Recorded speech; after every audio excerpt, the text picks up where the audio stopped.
Why you haven't manifested the love of your life. If you don't know me, my name's Deborah. I'm an intuitive reader, energy healer, and quantum coach.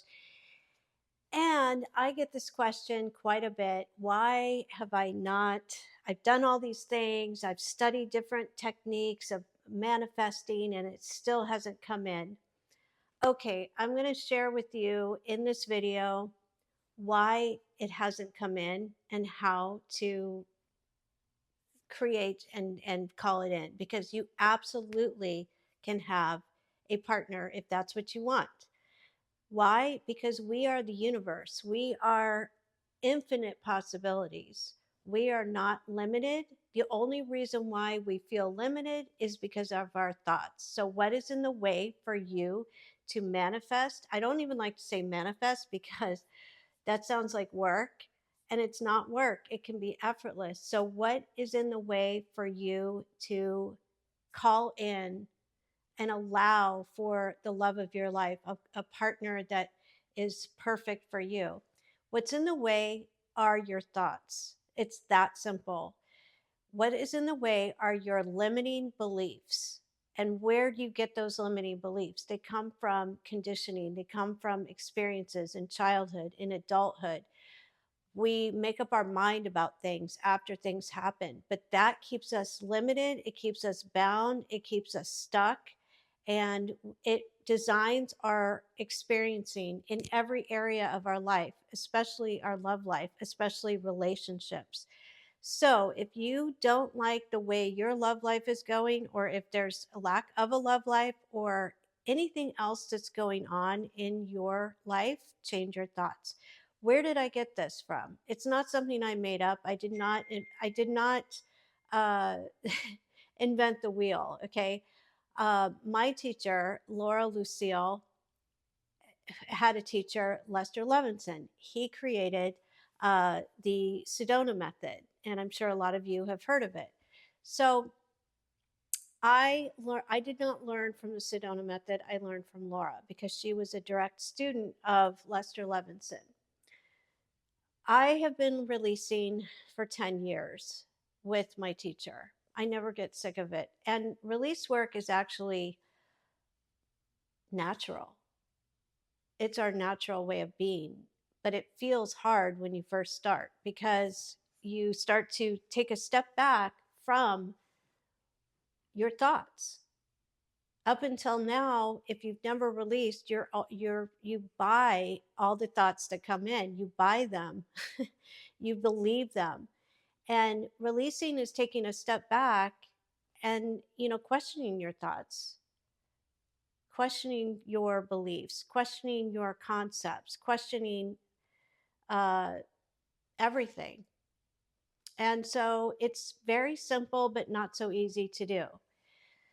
So, what's in the way for in your love life? What is it that is in the way? It's your thoughts. So, what I do with my privates, and you can do the same right now, is write down your intention. I allow myself to have the perfect partner. Now, if some of you may be in separation with someone, maybe you had a breakup and you didn't want that breakup and you still want to work it out with that person. If that's the case, you can say, I allow for, as an example, Joe and I to be together again. If mutual, you write if mutual. Now, that can stir up a lot of emotions, right? Because those emotions are your thoughts that have turned into emotions and feelings, and those are supercharged. So that's what you're releasing. You're releasing the thought that creates the feeling, that creates the emotion, and it creates that emotional charge. And that's what you're releasing. Because if you think about thoughts, I can't tangibly show you my thoughts.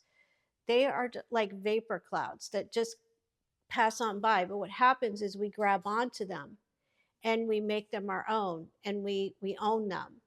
And that's what creates our concepts and our belief systems and all of this. And none of it's real. We can change it at any moment.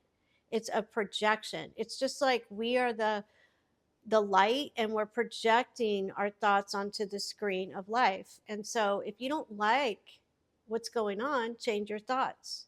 Change the characters out. If you are heartbroken, if you're wanting to be with that person, or you're just wanting to call in a partner, when you start to release, what happens is releasing is not just to release to have a partner or have the house or the career or more money, whatever it is.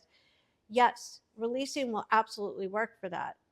And that's what Lester Levinson taught. But he took people deeper than that, because when you're releasing, you are really releasing the little ego, the body mind that thinks that it's in control, thinks that it needs love and needs security.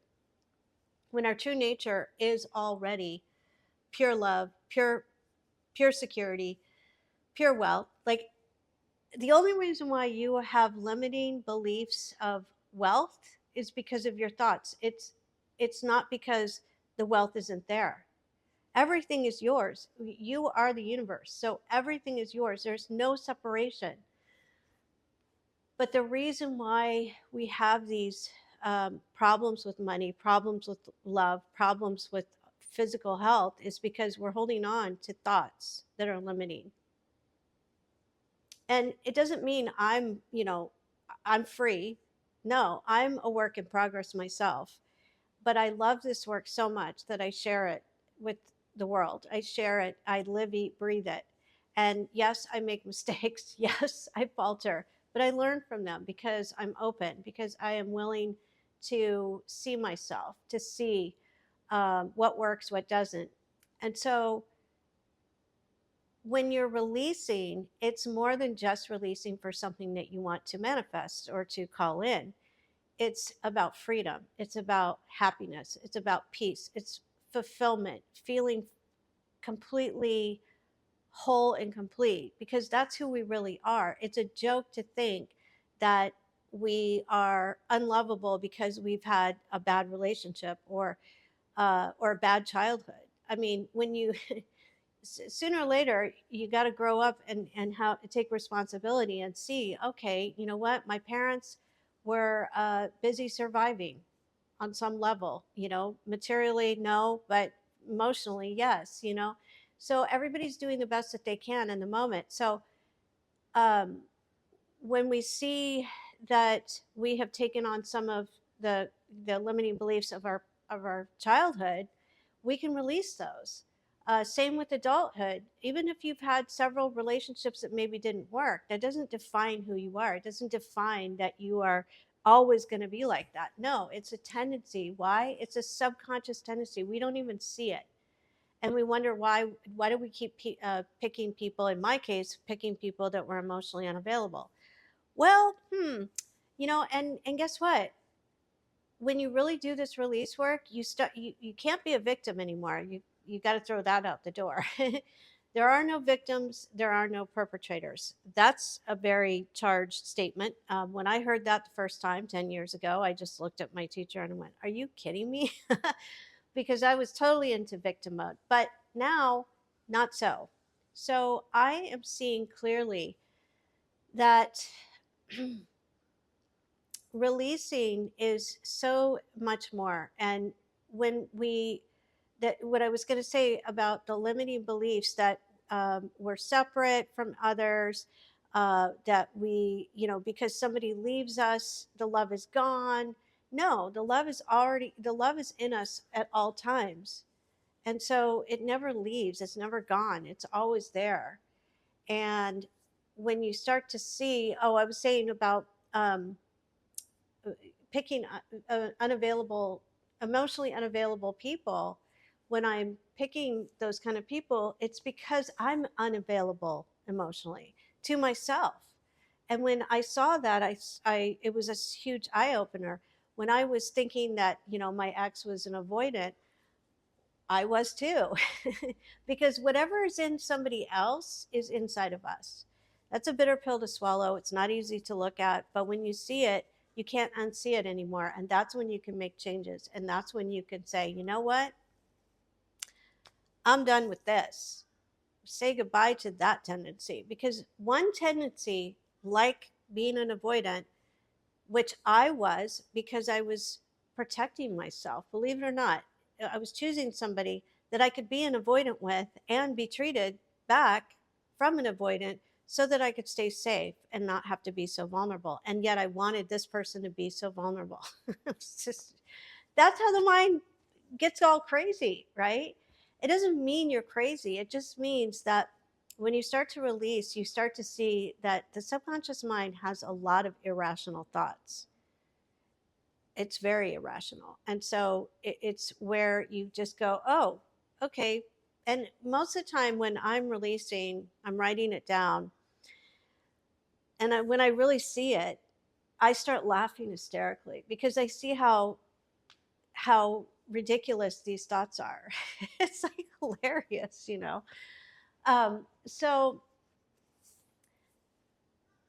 you start to see yourself, and you start to let go of being hard on yourself, let go of giving yourself a hard time, and starting to be more loving to yourself, more compassionate, and therefore you can be more loving and compassionate to everybody else. You can be forgiving because things happen. We don't always do the best. We make mistakes.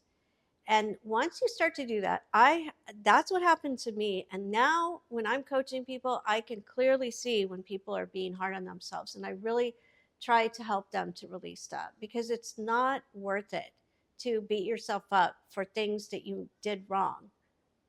And another thing, and I want to share this because this is very, very common, and this is something that I went through myself, is when you make a mistake, especially in a relationship, as I did, and you hold yourself hostage, and you believe that there's nothing that will ever make it heal, that nothing you say or do will ever make it better, or there will never be any healing between the two of you. I mean, all these finite thoughts are, you're actually writing the script when you think those thoughts.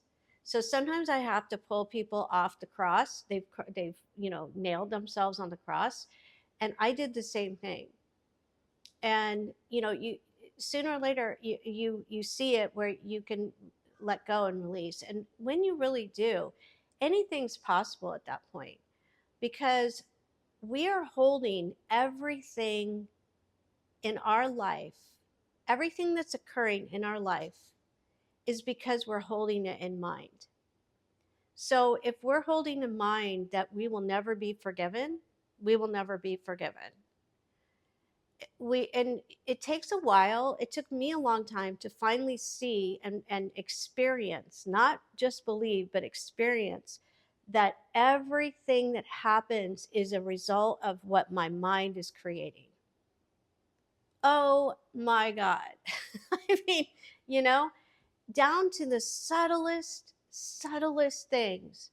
As an example, I was laying out, I'm in Florida right now. I'm laying out, at the pool, taking a break, and I had this very subtle, effortless thought. By the way, effortless thoughts are the most powerful thoughts. They manifest, okay? So be careful. So I had this effortless thought that I have some furniture on Facebook Marketplace that I am selling, and I'm gone out of town from the place that I'm selling the furniture. And I had this effortless thought, you know what? Someone's going to want to buy it and, pick it up today. And it was just a passing thought. And then sure enough, I get, like, maybe 15 minutes later, I get a text uh, wanting to pick it up today. So I just went, wow, okay. And that's a small example. I have much bigger examples. Um, Regarding relationships, I have manifested someone. I have manifested my ex back. I was able to. I mean, I've done things that blew my mind. Okay, through releasing. Um, and releasing, I will do until I take my last breath. I mean, it's so powerful. It's so amazing. And so if you're struggling with wanting to have a partnership with someone, when you start to release, you start to have a relationship with yourself first. And you will start to see the changes in your life where other people will appear, other circumstances will appear, not the same ones that were recycled. Other people will come in, some people will leave, some people will stay. Um, Opportunities will come in, and you are developing your highest relationship with your highest self. So when they say, like, love yourself, how do you love yourself? Nobody knows how to love themselves. Nobody. We didn't have a manual when we were born here. There's no manual for that. um but how do you love yourself? It's embracing the small body mind. Of course, we need this body mind to get through life, not pushing it down, but not letting it run the show. So your highest self is loving yourself, is connection with the divine. And that's just the energy that's running this whole universe. So when you start to see that you are not separate from anyone, um, and the only thing that keeps you separate are your thoughts, then you start to have this love affair with everybody. And you are more present. For me, I'm more present when I go to a grocery store. I talk to the cashier now. I don't just keep my head down and get my things and go. I interact. I talk to people. I see them as me, because everyone is you pushed out. That's the way it is. So it it's beautiful, and then you don't feel that separation. You don't feel like, oh my god, I don't have a partner, there's something wrong with me, I'm lonely, da, da, da, da. And and the main thing, and by the way, those thoughts are what's designing your experiencing. Okay. But I know that I've gone through this, and I have other friends who and clients who are going through this loneliness, where they feel this sense of lack, like all the time. And it's so much suffering. And so when you start to release, it gives you inspiration. You start to rewrite the script of your love life. By the way, I have a workbook that I'll put in the show notes. Not show notes, that's a podcast, on the description of this video. A workbook on rewrite the script of your love life, which is very helpful guidance and helping you to do that. And once you start to do that, then you get out of being stuck, and you really are rewriting your life. And then you get for me, it's like, oh, I can do that with this and that and everything else. So it's pretty awesome, I just have to say. So in conclusion, let go of any thoughts that contradict wanting or allowing yourself to have a beautiful partnership with someone, because the only thing in the way for you and that desire to be fulfilled are your thoughts. So right on the top of the piece of paper, I allow myself to have the perfect relationship. Or if you're in separation, I allow myself to have, for Joe and I to be together again. And then write all the doubts, because guess what? Doubts are fear. Every doubt is just fear. So you let those go. And then I want you to put on the side of the piece of paper, control, approval, security. Those three words: control, approval, security. So when you are releasing any and all thoughts that are in the way for you to manifest what you want, when you write those words down, or sentences, like, well, I keep having heartbreak, I've given up. Okay, that's a thought you can release. But look at those three words. Like, what is it that am I trying to control? Am I wanting approval, or do I want security? Or do I want all three? Because approval is wanting love. Disapproval is when you are disapproving of yourself, disapproving of others, disapproving. And I have to tell you that when I'm doing lives on social media and people ask me, like, will Joe and I get back together? And I said, well, how do you feel about this person? Well, you know, he's an avoidant, a narcissist, and, blah, blah, blah, blah, all this negativity. I'm like, you know what? No, you're not going to be able to be back together until you let those thoughts go. And that's a tall order. It's a very tall order. Most people are like, they want to stay in victim mode. Okay. And not take any, not see their part in the demise of the relationship. Now, some things are unacceptable behavior, right? But I'm just saying that I help people to come back together if that's what they want, by releasing, by coaching them in release work. So it's very, very powerful. The last thing I want to leave you is something that my teacher just said about a week and a half ago, and we all gasped. It was a group that we meet, and we were like, "Oh my god!" And it was that if you are wanting approval from someone, wanting love, which is what it means, wanting that approval, check and see if you're disapproving of them. Usually that's why.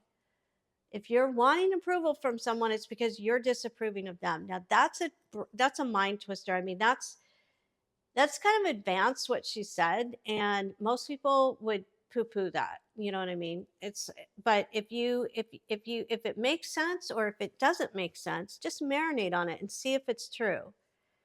If you don't think it's true, then don't make it fit. But it was really an eye opener, and I had to investigate that. So I want to leave you with, if you would like to book a session with me, a private session, everything, I will link that in the description. I'm also having a healing night June 1st on Zoom, 8 p.m. Eastern Time, 5 p.m. Pacific here in the States. And it is going to be a group healing, energy healing, setting an intention and helping you to manifest, to call in what you want. It's very powerful. It's going to be about an hour and a half to 2 hours. Very reasonable. So I will put the link in there if you want to sign up. And I look forward to meeting you. Have a good day.